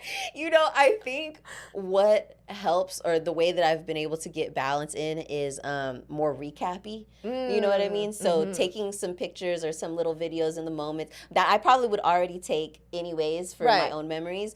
And then when I'm feeling ready to share, I share it. So you might see my story and be like, oh, cool, you went on a bike ride today or something like that. But really that was like a couple days ago. You know, maybe I did go on a bike ride today, but that's not a picture from that. Right, that's not this bike ride. That was the other bike ride. Exactly. When I did have the time and the dexterity at the time to do that. Or maybe I did go to that little smoothie shop, but I'm not right now. You know, that was like this morning. Like right now, I'm chilling, working from bed. You know what I mean? So I think that has absolutely helped. Like more recap style. I think too is just like kind of how you mentioned, like sharing when it feels right. Like sharing when it feels like, oh, I kind of feel like opening up today, and so I'm gonna just throw you a little something, and realizing like it's okay to pop back in whenever you're ready. Like I think sometimes like folks might feel like, oh, I haven't shared for so long, like maybe it's gonna be weird if I just come back to it. Right. But I think travel vlog. Yeah. Like, girl, what? But I think like doing what's most authentic to you, like what feels best for you, is what is going to come off as authentic to others, you know, because you're like, this is me, this is how I do, this is how I move. Right. And if you know me, and if you are like, have been maybe following me for a minute, then you get it, you know? Yeah. Those who get it. Those who don't. Yeah. And this isn't for you anyways. It's for me. This is for me. And also too, last thing is I like looking back on, you know how you get those memories in your phone? Yes. That too. So sometimes sometimes I don't feel like posting, but I was like, I had such a great day that day. Yeah. I do want to like throw this on the feed for myself, you know what I mean? Or on my stories for myself, so that like next year when it comes back, like, boop, hi, remember when you did this? I could be like, hey, because I just went through hella stories, like archived stuff. I was like, damn, I forgot about that. Yeah, you know, that's true. That is true. It's like a nice diary. Yes, that's cool. Exactly. Okay, so my last like real question. Okay. As your friend, what are some ways that I can better support you or show up for you? Oh my gosh. Damn, I don't know. Because you're so supportive, Tosh. Like, Really? you really are. Like, you really, really are. Like, I think that similar to you, how you were mentioning, you know, sometimes you go into hermit mode. Yeah. Absolutely the same. Like, I think that's why we can kind of get it so Right, much. to where it's like, okay, I'm not going to take it personally. Yes. Maybe it's just something going on. Exactly. She'll tell me. She'll tell me. She'll let me know. And we always do. And so I think that sometimes I maybe, I'm not going to say like beat myself up, but maybe like get curious to myself, like question myself a little bit about that, because I'm like, man, Tasha's really good at being like supportive, at showing up. And sometimes when I am in those like hermit moments of feeling like, oh man, boo, it's like if I were to share more, if I were to straight up ask more, like, hey, or put my feelers out, like, hey friend, Right. like, I know like it would be so easy to get that, you know what I mean? I feel the same. Yeah, and I think that it's more so like of a inner work thing that I'm trying to still feel safe within me to like share and to ask and all those, like, even with my own like mom, you know, like. True, girl. I feel the same way. Yeah. So I'm like, I think whenever I've shared or have been open, like, I think that you are very supportive. You show the hell up. Like, something that I've always admired about you is that you're so loyal and so real and so down for the people who you love and care about. And that's why I'm like, I've never questioned ever in the whole time I've ever known you, if I needed something, if I needed somebody to show up, if I asked you to be somewhere, you're there. Yeah. You're showing up, you're supporting in whatever way, shape, form. Yeah. So I don't know. I feel like no notes. Right now I feel like no notes. Yeah. Yeah. And it's funny that we both are, you know, kind of dealing with that same thing of like, oh my gosh, like, should I reach out to this person? Should I, you know, I think we're both not the people that are going to call someone when it's like that. Like, I don't want to be on the phone like that. Like, I kind of want to have that moment, journal it out, cry it out, scream it out, sing it out, whatever I need to do, and then call my friend like, hey girl, today was crazy. Let me tell you what's going on. And what I do like about the podcast is that it does give us like, every other week we gonna get together and do this. Yeah. So, you know, there's a lot of conversation off pod that you guys don't get to hear, that it's like, okay, girl, let me catch you up with what's going on these past few weeks. Oh my God, did I tell you? Yes. You know, so I really appreciate that, like this space and the, you know, kind of space that it's opened up in our friendship as well. Me too. But yeah, I appreciate that. And my last sentiment is just basically like, you know, you're a bright light in this world, girl, and you're doing really, really, really, really great things that I know are only going to be magnified and multiplied. So yeah, I just want you to know that I love you, girl, and I'm always in your corner. Thank you, friend. I love you too, and I feel the exact same way. Like, if nobody else is, I'm your number one fan. Period, girl. Hello? We shit. It's the fan club. Hey, okay, this is the fan club. It starts right here, right now. Period. And that's that. And so that wraps up our interview with a real one. Thank you so much for being the real one today. You are. That was really fun. We might have to run that back. Just, you know, let some time pass. Let it breathe. Yeah, I feel like I learned a lot. Same. And yeah, I definitely, some of the tips that you gave, I'm definitely going to be incorporating some. You know, the social media, and then the like feeling how you want to feel when you want. I'm gonna do that. I'm definitely gonna do that. Let me know how it goes. I will. Oh, you're gonna be updated. Okay. You don't know, because I was, like I said, I'm ready for that radical change. Radical table to flip. So yeah, I'm taking some of that too. Some of that radical change. Girl, I need that as coming. an affirmation. We all. It's a change is a brewing, baby. It's on the precipice. It's a good change, not a bad change. Yes. We got to be specific. Right. Girl, say it again. Say it again. But that we don't have a third segment, which we've been going on long enough. We don't need to add to that. But that will transition us to our thank you. And so this episode's thank you is to Levante Hill. He put on a 5K called the Run for Your Life 5K, and he created this beautiful space for people to kind of convene, and we met up and we stretched. He had water, and he shared a little bit about his journey through mental health. He's a mental health professional, and was able to really share a little bit of his story, and then allow people the space to share their stories. And then we all shared something that we could say to get us through the run. You know, everyone had little mantras, and so we all kind of borrowed from each other, and then we took off, and there was no headphones, so we were all just with our breath running, and it was very a challenge in itself. Right. Yeah. It was very inspiring, and afterwards we convened, and we're all clapped it up for each other, and we're just sharing a little more, and it was an absolutely great space. And it was the first time he did it, and it was a really good turnout, and I'm really excited for the next one. So I just wanted to give him a shout out for that, for the work that he does in the community, and specifically for that event, because my husband and I were both like floating on air that Sunday. It was really dope. So that's so cool. Thank you, Levante. Thanks, Levante. Thank you to the Run for Your Life 5K. It was great. Yeah, maybe I'll come and join and get my weights and walk with y'all. Okay, I don't know though, because he was pushing everybody like, you gonna run a little bit. He's like, you gonna get a little jog on. Move your damn feet, girl. Look, super sidebar. I did a on Tuesdays before I teach, I've been doing this boot camp class, and yesterday they had us running. Ooh. I was like, damn, I feel like I haven't like ran in a minute, and it was really nice. Yeah, it was a great day. It was really nice. So the runner's high is real, girl. I'm telling you. And they say running, it really helps with the aging process, both on your physical body and your mental as well. Oh, I could see how that. It's very, very good. I'm just saying, everybody should try to run. Yes. Fast walk. Something. It's beneficial. Power walk. Yeah. Well, that'll take us to our closeout. Woo woo. Wow, what an amazing episode. I know. I can't wait to listen to this back. Me too. Once I forget what we said.